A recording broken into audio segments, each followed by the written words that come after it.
มาเบิ่งคืนว่า20ปีขึ้นหลังภายใต้การนำพาของกอร์บาชอฟตอนทมิตแม่นการม่างเพ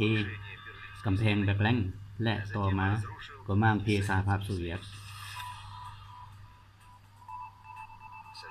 เมื่อบ่ดนมานี้การกระทำกับชะตากรรมของอีกชาติหนึ่งนั่นคือลีบี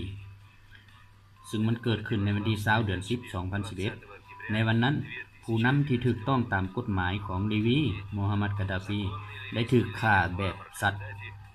ซึ่งผู้ประท้วงได้พากันแก่เตะตีไปตามท้องถนน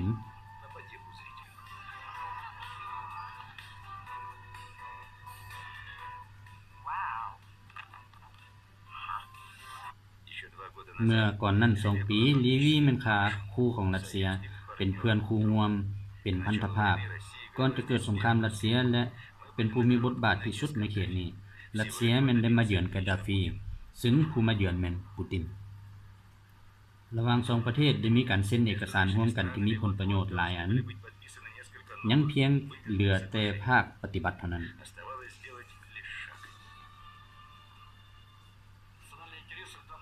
เมื่อ1ปีหลังประธานาธิบดีรัสเซียคนใหม่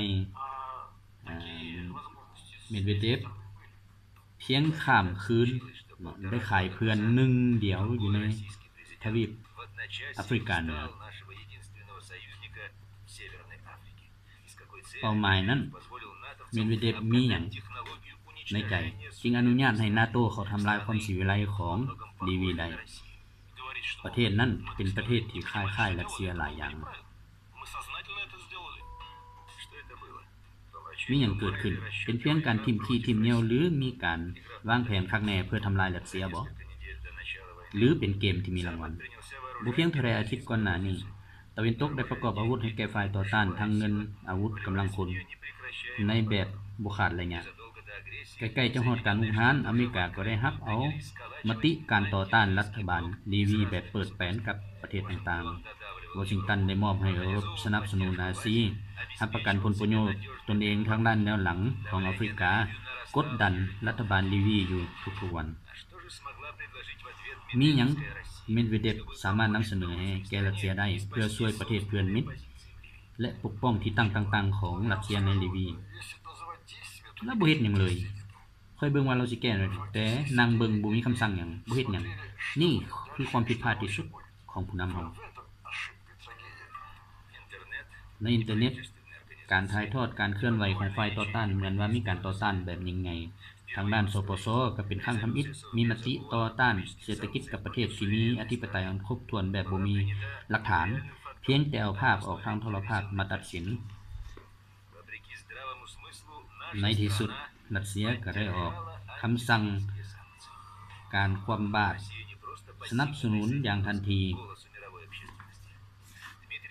เมดเวเดฟได้เฮ็ดให้ตะวันตกเป็นคนที่มีคุณค่าที่สุดคือในวันที่24เดือน2 2011ทางเรือรัสเซียได้ส่งเรือไป3ลำไปที่ลีบีในเรือนั้นมีรถอุปกรณ์อะไหล่เครื่องมือและเรือลาดตระเวนต่างๆเครื่องต่อต้านอากาศสิ่งนี้แม้นจำเป็นสำหรับประชาชนลีบีไผก็ฮู้ว่าถ้าหากยนต์ของ NATO บินไปถูกยิงตอบโต้แล้วการตอบโต้คืนจะเป็นจั่งใดและอีกอย่างเมดเวเดฟห้ามบ่ให้เอาหยังลงจากกำปั้นเด็ดขาดในโทรสารถึงศูนย์บัญชาการเรือได้มีคำสั่งให้ถอดสมอและหนีออกจากฝั่งของลีบีเครื่องที่บ่ทันได้ขายจำนวนมหาศาลหลาย10ล้านยูโรได้เอากลับคืนมาถือว่าผู้ผลิตบ่ได้เงินตอนนี้โรงงานได้มีเงินกู้ยืมมีดอกเบี้ยและสินค้าที่เอาคืนมาบ่มีไผต้องการดอกเบี้ยเพิ่มขึ้นโรงงานอยู่ในขั้นวิกฤตเหตุจากโทรสารที่ท่าเรือลีบีบ่เป็นเพียงแต่การโจมตีกาดาฟีเท่านั้นมันได้โจมตีอุตสาหกรรมป้องกันชาติของรัสเซียนั่นคือประธานาธิบดีเมดเวเดฟได้นำเอาสิ่งที่เลวร้ายสุดมาสู่รัสเซียคือมูลค่าความเสียหายทางด้านการทหารที่มีมูลค่า3 ตรียูโรยังบ่เท่านั้นในเวลาลงประชามติความบาดกาดาฟีรัสเซียได้มีเอกสารที่เซ็นสัญญาร่วมกันหลายฉบับ ในนั้นมีการสั่งซื้อเฮลิคอปเตอร์Ka-52มูลค่า$1 ตรีฝูงบินสู้35มูลค่า$800 ล้าน และนอกนั้นลีเวียยังจะเสนอซื้อ S-300 S-400 และระบบต่อต้านทางอากาศ Foris และ Pans มีรถถัง T-90 และจรวด Gras เรือดำน้ำและเรือลาดตระเวนติดลูกศรไฟสิ่งทั้งหมดนั้นถือว่าเสียไปซื่อๆในการประพฤติกันนั้นรัสเซียได้เสียเงินไปกว่า $5.5 ตรีสิ่งนั้นสร้างสิ่งอัปประโยชน์ให้แก่รัสเซียที่สุดสิ่งเดียวที่เซ็นคือตอนนั้นคือโครงการพลเรือนแต่บุคคลลืมว่าการเซ็นสัญญาระหว่างการทหารและพลเรือนกับซีรีส์รัสเซียจะได้ปลดหนี้ $4.5 ตรีซึ่งเมดเวเดฟได้เฮ็ดสิ่งนั้นให้สูญหายไปในพริบตาตามการตีราคาของนักวิชาการสูญเสียทั้งหมดมีประมาณอยู่$20 ตรีหรือหลายกว่า600,000 ล้านรูปเงินดังกล่าวนั้นสามารถเพิ่มเงินบำนาญให้แก่คนเฒ่าคนแก่ในรัสเซียจำนวนหลวงหลายวันที่17 เดือน 3 2011 สปสได้พิจารณามติ 19-73 เกี่ยวกับการลงมติความบาตรลีวีการลงประชามติฝ่ายอเมริกาแม่นเห็นดีกับพันธมิตรส่วนจีนและอินเดียพากันเบิ่งมาที่รัสเซียว่าจะว่าแนวใดจะปกป้องผลประโยชน์ตนเองและพันธมิตรของตนเองและสันติภาพในขอบเขตนั้นในขอบเขตดังกล่าวหรือบ่รัสเซียจะต้องมีความเห็นในเรื่องนี้แต่เมดเวเดฟได้เฮ็ดแบบเป็นประวัติการบ่เพียงแต่ชั่วโมงก่อนการลงประชามติเมดเวเดฟได้ไล่ทูตของตนเองออกจากประเทศลีวี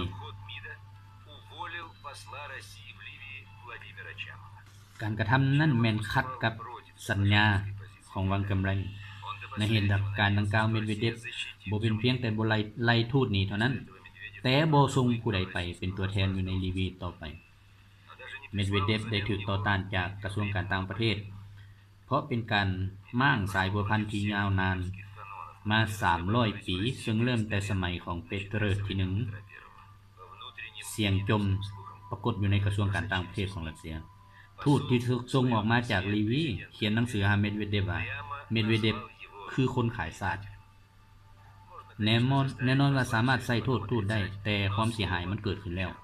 เสียงนั้นดังกระหึ่มไปทั่วโลกสถานการณ์ขั้นสุดท้ายรัสเซียก้าวไปฮอดบนว่าเฮ็ดแนวใดก็ตามให้ตนเองมีผลประโยชน์โดยปฏิบัติตามคำสั่งของเมดเวเดฟผู้ตั้งหน้าถาวรในสปสบ่ออกเสียงในการลงประชามติได้เฮ็ดให้มติผ่านการนำห้องไปแบบ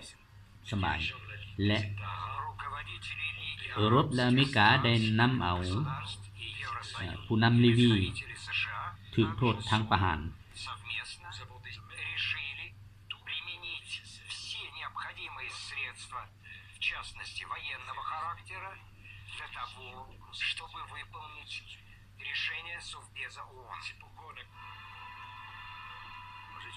อีก2 วัน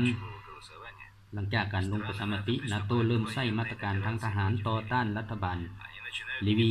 ซึ่งพวกเขาเริ่มแต่ทำลายทางฐานทหารแต่กลับกลายว่าเป็นการทำลายทางพลเรือนไปพร้อมข้อยคิดว่ารัฐบาลผู้ที่เข้าร่วมในการปฏิบัติการทางทหารด้านฟ้านั้นต้องมีความคิดละเอียดและเข้าใจว่านั่นคือเฮ็ดเพื่อประชาชนซีเรียเป้าหมายต้องเฮ็ดตามเป้าหมายบ่แม่นจะมีการขยายเป้าหมายออกไปทั่ว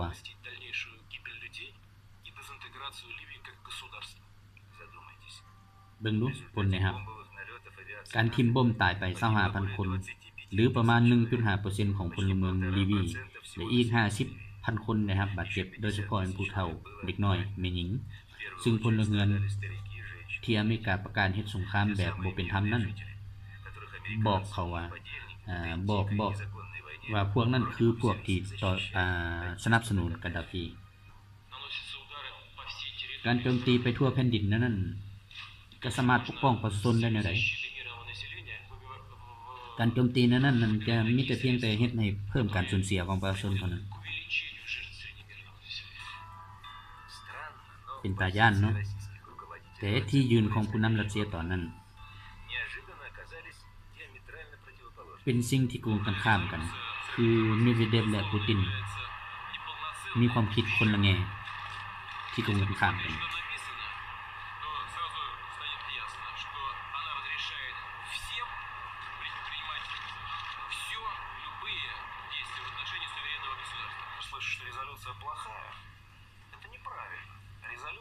มติบ่ได้สัวหายหยังมติว่า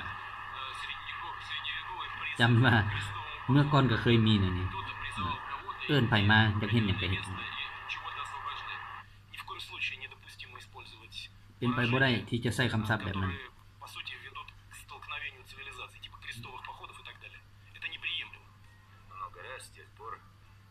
นั่นหลายครั้งจนฮอดปัจจุบันเมดเวเดฟประกาศว่ามติดังกล่าวของเป็นประธานาธิบดีเป็นผู้กวดกาเองและให้เขาสังเกตการและบอกว่าทุกอย่างเฮ็ดมันเพื่ออยากให้มันดีขึ้นแต่การกล่าวแนวนี้เราเว้าฮอดคู่มือและนี่คือการให้ความกระจ่างในหนังสือพิมพ์นิวยอร์กไทม์วันที่20เดือน7 2011จากมติมันเฮ็ดจากเกี้ยที่ปกปิดการปฏิบัติการทางทหารที่สิ้นความคิดนั้นถ้าว่าคู่ร่วมหากบอกก่อนว่าจะทิ่มระเบิดแน่นอนว่าข้อยจะบ่ให้เห็นแล้วนั้นข้อยจะบอกให้ผู้ที่อยู่ประจำองค์การสหประชาชาติคัดขวางทันที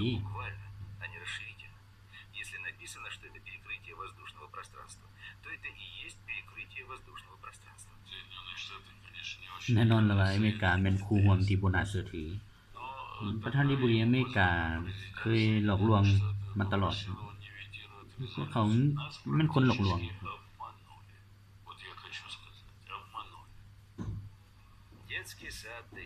เหมือนในโรงเรียนอนุบาลทั้งที่เมดเวเดฟเป็นทนายความแล้วเป็นหยังบ่อ่านเอกสารให้ครบถ้วนและตีราคาตามสิทธิในกฎบัตรของสปสเหมือนว่าตอนนี้รัสเซียเฮามีผู้นำที่ให้เดียงสาซึ่งสามารถจะจูงแขนไปใส่มาใส่ได้คือกับเด็กน้อยจะให้คนดังกล่าวบริหารประเทศไปได้แนวใดในเมื่อเฮ็ดความผิดเกิดขึ้นบ่มีความรับผิดชอบเป็นคนที่บ่กล้าตัดสินใจถูกตัวง่ายแต่เราควรลาออกแต่เราบ่ออกและในที่สุดผลได้รับก็คือพรรคลีวีที่มีความสัมพันธ์กับรัสเซียแม่นได้รับความปราศัยนักวิเคราะห์ทางการเมืองบอกว่าเมดเวเดฟได้เดินเกมที่ผิดอย่างหนักในการบริหารบ่ว่าทางด้านเศรษฐกิจทางด้านยุทธศาสตร์การทหารทางด้านการทูตและการเมืองในฐานะนักข่าวข้อยอยากถามท่านว่ามันมีหยังเกิดขึ้นคือวิกฤตการณ์มีการแตกหักทางการทูตเนี่ยมันเป็นจังได๋หลังจากนั้นเหตุการณ์ที่เกิดขึ้นแล้วข้อยก็บอกว่ายุทธศาสตร์ทางการพัฒนาของพวกเฮาคือเฮาเสียโลกอาหรับไปแล้ว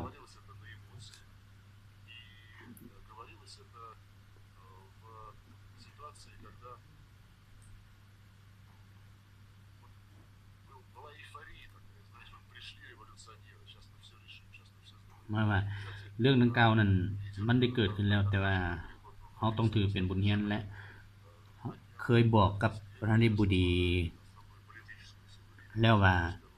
เฮาต้องเบิ่งลีวีเป็นบทเรียน